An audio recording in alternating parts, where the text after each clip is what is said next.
di sini saya kelompok 2 akan menjelaskan tentang macam-macam metode pembelajaran, karakteristik metode pembelajaran, kelemahan dan kelebihan metode pembelajaran, solusi dan cara mengatasi metode pembelajaran. Di sini saya sebagai pemateri 1 akan menjelaskan tentang macam-macam metode pembelajaran dan karakteristik metode pembelajaran. Metode pembelajaran yang pertama yaitu metode ceramah. Metode ceramah, metode pengajaran dengan cara berceramah dalam menyampaikan informasi kepada siswa. Yang kedua, metode diskusi. Metode diskusi merupakan metode pengajaran yang erat hubungannya dengan belajar pemecahan masalah.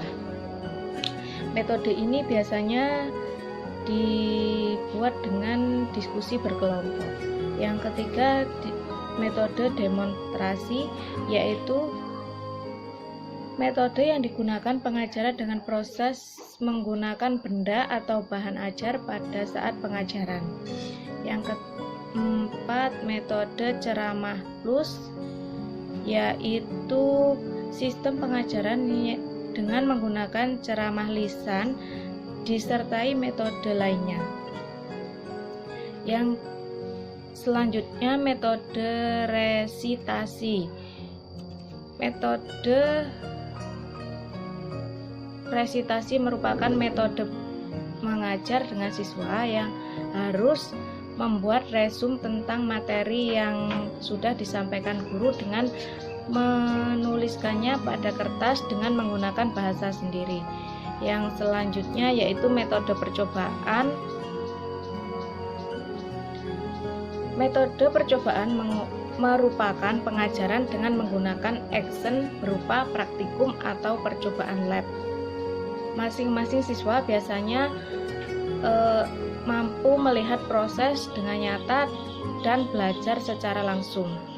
Selanjutnya, metode karya wisata, yaitu suatu metode yang mengajar dengan memanfaatkan lingkungan, lokasi, atau tempat-tempat yang memiliki sumber pengetahuan bagi siswa. Selanjutnya, metode latihan keterampilan. Metode latihan keterampilan ini merupakan metode mengajar dengan melatih keterampilan siswa atau soft skill dengan cara membuat, merancang, atau memanfaatkan sesuatu. Selanjutnya, metode pemecahan masalah. Metode ini dilakukan dalam kelas kecil. Siswa memberikan kasus untuk menstimulasi diskusi kelompok, kemudian siswa mengutarakan hasil pencarian materi terkait kasus dan diskusi dalam kelompok. Selanjutnya, metode perancangan, yaitu merupakan metode mengajar dengan merangsang siswa untuk mampu menciptakan atau membuat suatu proyek akan dipraktekkan atau akan diteliti. Selanjutnya, metode inquiry. Metode inquiry merupakan metode yang mampu membangun siswa untuk menyadari apa yang dia dapatkan selama belajar. Selanjutnya, metode mind mapping. Metode belajar dengan menerapkan cara berpikir runtun terhadap suatu permasalahan, bagaimana bisa terjadi sampai pada penyelesaiannya. Selanjutnya, metode berbagai peran. Dengan metode berbagai peran ini, drama atau peran metode ini melibatkan siswa dalam berakting sebagai suatu karakter dalam suatu situasi tertentu dan menunjukkan respon yang seharusnya dilakukan. Selanjutnya, comparative spirit merupakan metode belajar dengan memasangkan siswa secara lisan untuk menuntut siswa untuk mengutarakan intisari dan dari berbagai materi yang disampaikan. Yang terakhir yaitu metode debat. Metode debat merupakan pembelajaran dengan mengadu argumentasi antara dua pihak atau lebih, baik perorangan maupun kelompok. Selanjutnya saya akan menjelaskan tentang karakteristik metode diskusi. Yang pertama, metode pengajaran di mana seorang guru mengajukan pertanyaan kepada siswa, memberikan siswa kesempatan untuk menyelesaikan masalah dengan teman-teman sebayanya. Yang kedua, siswa sering bertukar informasi tentang masalah yang sedang dibahas dan sering memiliki pendapat yang berbeda. Semakin banyak perdebatan akan semakin hidup diskusi tersebut. Yang kedua, karakteristik metode demonstrasi. Dalam metode demonstrasi dapat terlihat dari kegiatan proses belajar mengajar yang terdiri dari adanya alat bantu peraga yang digunakan. Yang ketiga, metode resitasi. Menggunakan beragam prosedur di mana para siswa dituntut untuk menemukan hubungan antara pengalaman sebelumnya dengan masalah yang diberikan untuk mendapatkan solusi. Yang kedua, melibatkan manipulasi atau operasi dalam pengetahuan yang telah diketahui sebelumnya. Yang ketiga, memahami konsep dan istilah matematika. Yang keempat, mencatat kesamaan, perbedaan, dan perumpamaan. Mengidentifikasi hal-hal kritis dan memilih prosedur dan data yang benar, mencatat perincian yang tidak relevan, mengevaluasikan dan menginterpretasikan fakta-fakta yang kualitatif atau fakta-fakta yang mengenai tepat dan hubungan antar fakta. Yang selanjutnya, karakteristik berbagai peran, yaitu siswa berakting sesuai dengan peran yang ditentukan, di mana siswa menirukan dari tokoh sedemikian rupa dengan tujuan mendramasikan dan mengekspresikan tingkah laku, ungkapan dan gerak. Selanjutnya, metode debat. Metode debat ini mempunyai dua sudut pandang, yaitu alternatif atau yaitu afirmatif atau pihak yang menyetujui topik debat, dan negatif atau pihak yang tidak menyetujui topik debat. Adanya proses saling mempertahankan pendapat antara kedua belah pihak. Adanya saling mengadu argumentasi untuk tujuan memperoleh kemenangan. Hasil debat diperoleh melalui voting atau keputusan juri. Terdapat sesi tanya jawab yang sifatnya terbatas dan bertujuan untuk menjatuhkan pihak lawan. Adanya pihak yang berperan sebagai penengahan yang dilakukan oleh moderator. Materi selanjutnya akan disampaikan oleh Bu Ita dan Bu Susi. Assalamualaikum warahmatullahi wabarakatuh. Di sini saya akan menjelaskan kelebihan dan kelemahan metode pembelajaran. Di sini metode pembelajaran yang pertama yaitu metode ceramah. Metode ceramah di sini dijelaskan kekurangannya yaitu siswa menjadi pasif, proses belajar membosankan dan siswa mengantuk karena cuma mendengarkan saja, jadi siswa mengantuk.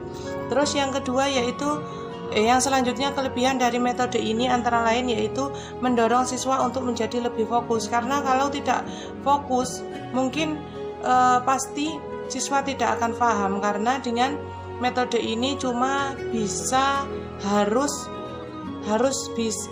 fokus mendengarkan. Guru dapat menyampaikan pelajaran yang luas karena dengan metode ini mungkin dijelaskannya lebih luas karena cuma dengan metode bicara dan bicara saja, terus mudah dilaksanakan karena tidak membutuhkan alat-alat yang banyak. Yang selanjutnya, kelebihan dan kekurangan metode diskusi. Kelebihannya yaitu memberikan pemahaman pada anak didik bahwa setiap permasalahan ada penyelesaiannya. Di sini karena dengan metode ini apabila ada dalam masalah dalam pembelajaran, pasti ada solusinya. Yang kedua, mendorong siswa untuk dapat menyampaikan pendapatnya. Jadi siswa lebih bebas untuk bukan bebas, mendorong siswa harus seperti kayak bisa mendorong siswa untuk untuk menyampaikan pendapatnya seperti itu. Terus mengambil satu atau lebih alternatif pemecahan masalah. Jadi bisa memilihnya. Terus siswa menjadi paham tentang toleransi pendapat dan juga mendengarkan orang lain. Jadinya kita bisa memahami pendapat orang lain dan toleransi, yaitu sosial yang tinggi. Kekurangan dari metode diskusi ini yaitu cocok digunakan untuk kelompok kecil. Jadi kalau digunakan untuk kelompok besar mungkin akan lebih sulit. Terus tema diskusi terbatas, temanya juga terbatas, tidak bisa memilih tema yang banyak. Terus yang selanjutnya, kelebihan dan kekurangan metode demonstrasi, antara lain siswa bisa memahami secara lebih jelas tentang suatu proses atau cara kerja.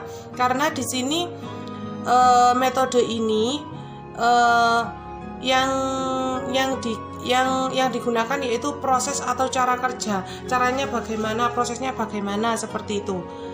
Terus yang kedua, penjelasan menjadi lebih mudah dan dimengerti.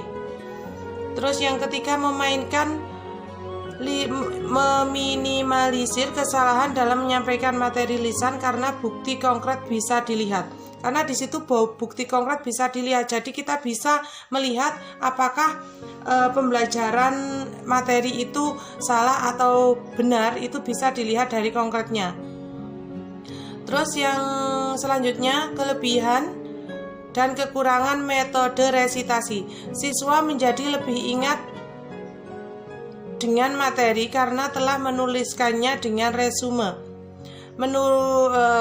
Siswa menjadi lebih berani dalam mengambil inisiatif yang mampu bertanggung jawab. Karena di sini dengan metode ini siswa bisa menulis dengan resumen yang lebih jelas lagi. Nanti kalau seandainya di rumah tidak mengerti, pasti dibaca akan mengerti, akan paham. Kekurangan metode resitasi. Hasil resume yang dilakukan terkadang hanya mencontek pada teman dan bukan pikiran sendiri. Otomatis bukan pikiran sendiri, jadi nyontek kita mungkin kelemahannya di sini pasti tidak akan paham karena tidak memikir sendiri, cuma menyontek dengan teman. Susah mengevaluasi apakah siswa benar-benar memahami hasil tulisan resume sendiri karena kadang-kadang bukan pikiran sendiri, resumen bisa mencontek. Terus kelebihan dan kekurangan metode percobaan. Di sini kelebihannya yaitu siswa dapat mengembangkan diri dengan mengadakan eksploitasi dengan percobaan. Yang kedua, metode ini akan menghasilkan siswa dan jiwa peneliti dan suka memberitahu dan pengembangan keilmuan dan memberikan kesejahteraan pada masyarakat. Seperti itu. Terus kekurangannya dari metode ini adalah kekurangan alat seringkali menghambat siswa untuk dapat bereksperimen lebih, karena dengan metode ini harus menggunakan alat yang banyak. Kalau alatnya cuma sedikit mungkin akan menghambat pembelajaran. Yang selanjutnya, kelebihan dan kekurangan metode karya wisata, antara lain metode ini merupakan kelebihannya dulu. Kelebihannya, metode ini merupakan metode modern yang memanfaatkan interaksi dengan lingkungan nyata. Nah, contohnya seperti ini. Kalau metode ini digunakan seperti kita mungkin ada materi tentang alam hewan, Nah, seperti ini kita langsung terjun langsung ke kayak kebun binatang, kayak apa, di situ langsung terjun ke sekolah alam. Terus kelebihannya, pengajaran dengan metode ini bisa merangsang siswa untuk lebih kreatif lagi karena langsung terjun ke alamnya. Terus kekurangannya, memerlukan perencanaan yang matang. Yang kedua, memerlukan persiapan yang disetujui oleh banyak pihak, karena kalau tidak disetujui otomatis sekolah alam tidak akan terjadi. Terus metode ini, maksudnya kelebihan dan kekurangan metode latihan keterampilan. Kelebihan metode latihan keterampilan ini yaitu metode ini melatih kecakapan motorik kognitif anak dan menggunakan alat-alat dan kemampuan mengolah bahan menjadi ide yang lebih kreatif. Terus yang kedua, melatih kreatif seni siswa. Di sini karena banyak prakteknya dibanding dengan materinya. Di sini mungkin siswa akan lebih bersemangat lagi untuk belajar. Terus kekurangannya, siswa yang tidak memiliki minat dan akan kesulitan untuk menyesuaikan diri. Karena di sini harus siswa yang nomor 1 harus ada minatnya. Kalau tidak bersemangat atau tidak minat, pasti tidak akan berhasil dengan metode ini. Karena metode ini yang pertama adalah minat. Terus kelemahan dan kelebihan metode pemecahan masalah. Kelebihan di sini siswa menjadi lebih aktif dalam mencari materi atau informasi terkait kasus. Yang kedua, siswa aktif dalam menyampaikan pendapat dan berdiskusi. Yang ketiga, suasana kelas. Suasana kelas tidak membosankan dan menyita fokus siswa. Dan kekurangannya di sini, kekurangan metode pemecahan masalah yaitu pendapat siswa mungkin sama atau mirip yang seharusnya sudah tidak perlu disampaikan lagi. Terus metode ini lebih tepat dilakukan dalam kelas kecil dan jumlah siswa yang tidak terlalu banyak. Di sini dijelaskan kalau metode ini misalkan kalau lebih sedikit jumlah pesertanya pasti akan lebih baik, tapi kalau banyak pasti akan lebih sulit. Terus yang selanjutnya, kelemahan dan kelebihan metode perancangan. Kelebihan membangun pola pikir kritis dan kreatif siswa sehingga lebih luas dan mampu memecahkan masalah.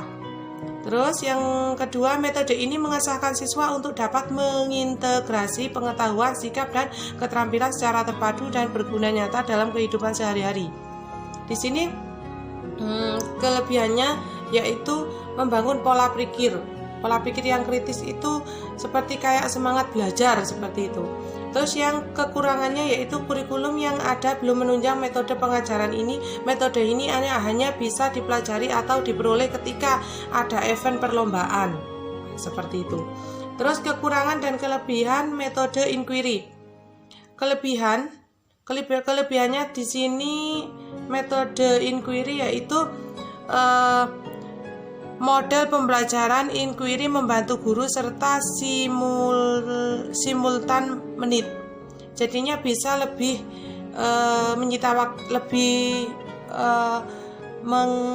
mengirit waktu seperti itu. Siswa dalam model pembelajaran inquiry akan belajar bagaimana mengatur diri mereka sendiri untuk belajar, memotivasi belajar siswa. Jadinya di sini lebih mendukung siswa untuk belajar yang lebih baik lagi. Terus kekurangannya di sini dijelaskan bahwa permasalahan dengan waktu yang dialokasi. Jadi di sini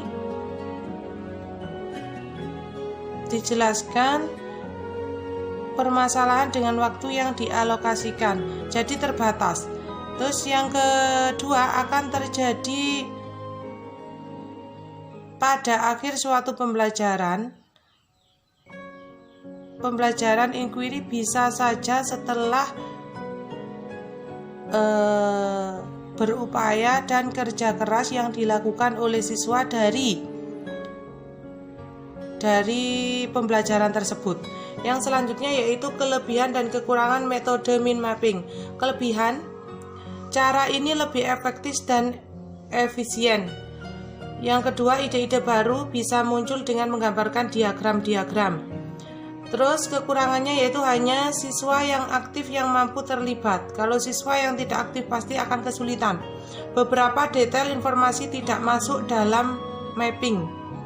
Nah, terus yang selanjutnya yaitu kekurangan dan kelebihan metode role playing atau berbagi peran. Kelebihannya yaitu siswa mampu mempraktikkan siswa secara langsung. Maksudnya siswa mampu mempraktikkan secara langsung. Terus 2, melatih rasa percaya diri di depan kelas. Yang selanjutnya lebih memahami materi. Terus kekurangannya, tidak semua siswa menyukai metode pembelajaran ini. Metode ini akan sulit diikuti oleh tipe siswa yang introvert. Terus yang selanjutnya, kekurangan dan kelebihan metode komparatif script. Kelebihannya yaitu melatih kemampuan berbicara siswa dan juga kemampuan untuk mendengarkan. Yang kedua, partisipasi siswa menjadi aktif secara menyeluruh dengan metode ini. Terus yang ketiga, meningkatkan keberanian dan rasa percaya diri. Jadi rasa percaya diri dan keberanian akan lebih meningkat lagi dibanding dengan metode-metode yang lain.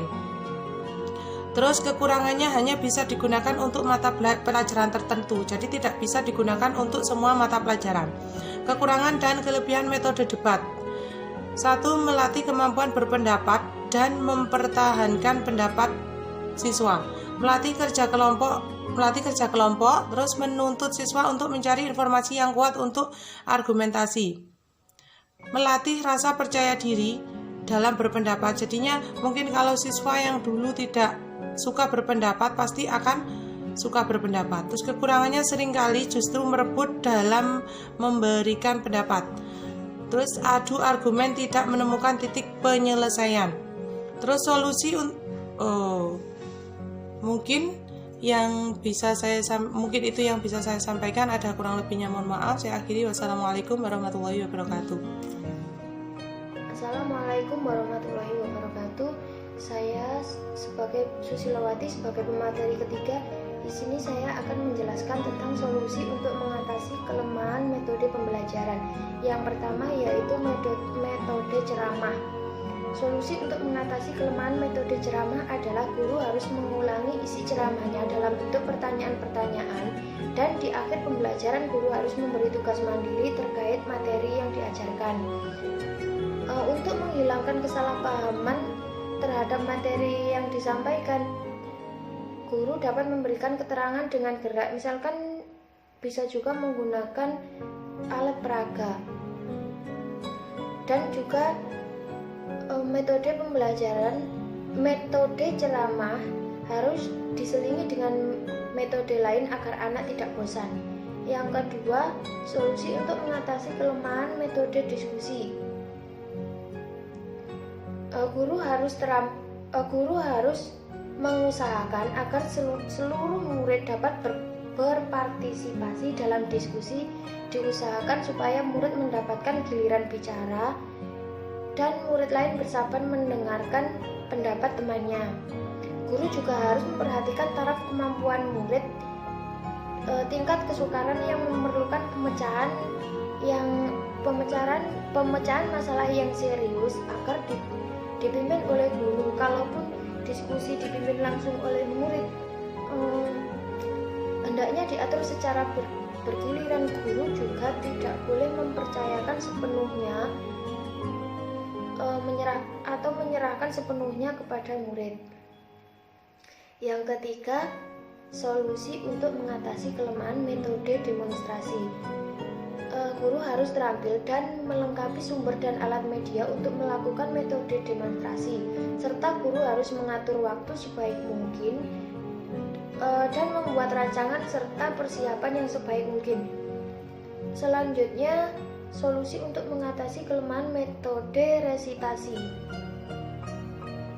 Guru harus menyesuaikan tugas yang diberikan dengan kemampuan peserta didik dan mengadakan pengontrolan terhadap tugas-tugas yang dikerjakan peserta didik supaya jangan dia memberikan hasil yang dikerjakan oleh orang lain. Artinya memastikan bahwa murid tersebut benar-benar mengerjakan tugasnya sendiri, bukan plagiasi dari orang lain. Selanjutnya, metode percobaan. Solusi untuk mengatasi kelemahan metode percobaan. guru harus memberi bantuan jika siswa kesulitan dalam mengerjakan eksperimen. Guru harus menjelaskan secara gamblang hasil yang ingin dicapai dengan eksperimen. Guru harus menjelaskan prosedur, bahan dan alat yang digunakan serta guru harus mengawasi pelaksanaan eksperimen. Guru juga harus meminta siswa melaporkan hasil eksperimennya, membandingkan dan mendiskusikan untuk mengetahui kekurangan eksperimen tersebut. Kurangnya bagaimana atau kekeliruannya di mana, itu harus dilaporkan agar kita mengetahuinya. Selanjutnya, metode karya wisata. Solusi untuk mengatasi kelemahannya adalah guru harus merencanakan pembiayaan untuk karya wisata. Guru juga harus membuat tata tertib pelaksanaan karya wisata. Guru harus merumuskan tujuan secara jelas dan konkret untuk memilih waktu libur dan membentuk panitia pelaksanaan karya wisata. Selanjutnya di sini solusi untuk mengatasi kelemahan metode latihan keterampilan. Sebelum latihan dimulai, hendaknya diberi pengertian yang mendalam tentang apa yang akan dilatih dan kompetensi apa yang harus dikuasai. Latihan pertama kalinya harus bersifat diagnosis. Kalau pelatihan pertama tidak berhasil, maka guru harus mengadakan perbaikan lalu penyempurnaan. Latihan harus menarik minat dan menyenangkan serta menjauhkan dari hal yang bersifat keterpaksaan. Selanjutnya, solusi untuk mengatasi kelemahan metode pemecahan masalah. Problem based learning. Yang pertama, strategi act it out. Artinya untuk melihat apa yang ada di dalam masalah dan membuat hubungan antar komponen dalam masalah menjadi jelas melalui serangkaian aksi fisik atau manipulasi objek. Yang kedua, membuat gambar atau diagram. Di sini tujuannya untuk mengungkapkan informasi yang terkandung dalam masalah. Yang ketiga, menemukan pola. Tujuannya ini untuk mengobservasi sifat yang dimiliki bersama oleh kumpulan gambar atau bilangan yang tersedia. Yang keempat, menebak dan menguji. Bahwa masalah tersebut harus diuji kebenarannya serta disertai dengan alasan yang logis. Yang kelima, strategi kerja mundur. Tujuannya untuk menjawab permasalahan yang menyajikan kondisi akhir dan menanyakan sesuatu yang terjadi sebelumnya. Selanjutnya, solusi untuk mengatasi kelemahan metode perancangan. Guru harus dapat memilih topik yang unik, yang tepat sesuai kebutuhan anak didik dan fasilitas yang cukup dan memiliki sumber belajar yang dibutuhkan. Selanjutnya, solusi untuk mengatasi kelemahan metode inquiry. Guru harus memberikan materi yang bersifat konfrontatif. Tujuannya untuk meningkatkan proses intelektual siswa, strategi dalam penelitiannya. Selanjutnya, solusi untuk mengatasi kelemahan mind mapping. Siswa diwajibkan mengerjakan tugas yang telah diberikan, serta siswa harus aktif dalam diskusi sehingga semua siswa ikut andil dalam pembelajaran. Guru harus melakukan evaluasi dari materi yang sudah di-mappingkan. Guru harus memeriksa mind map seperti halnya dengan membuat jurnal belajar yang mau tidak mau harus dikumpulkan sehingga siswa akan merasa bertanggung jawab terhadap mind mapping tersebut. Selanjutnya, untuk mengatasi kelemahan dari metode role playing atau berbagi peran, guru harus menceritakan saat adegan berlangsung dan guru harus memilih masalah yang urgen sehingga menarik minat anak untuk mengikuti pelajaran. Selanjutnya, solusi untuk mengatasi metode debat, kelemahan metode debat.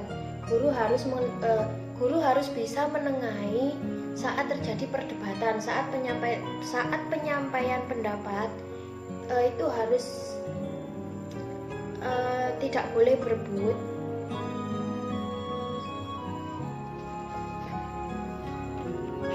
Sekian presentasi dari kelompok 2. Ada kurang lebihnya, mohon maaf yang sebesar-besarnya. Wassalamualaikum warahmatullahi wabarakatuh.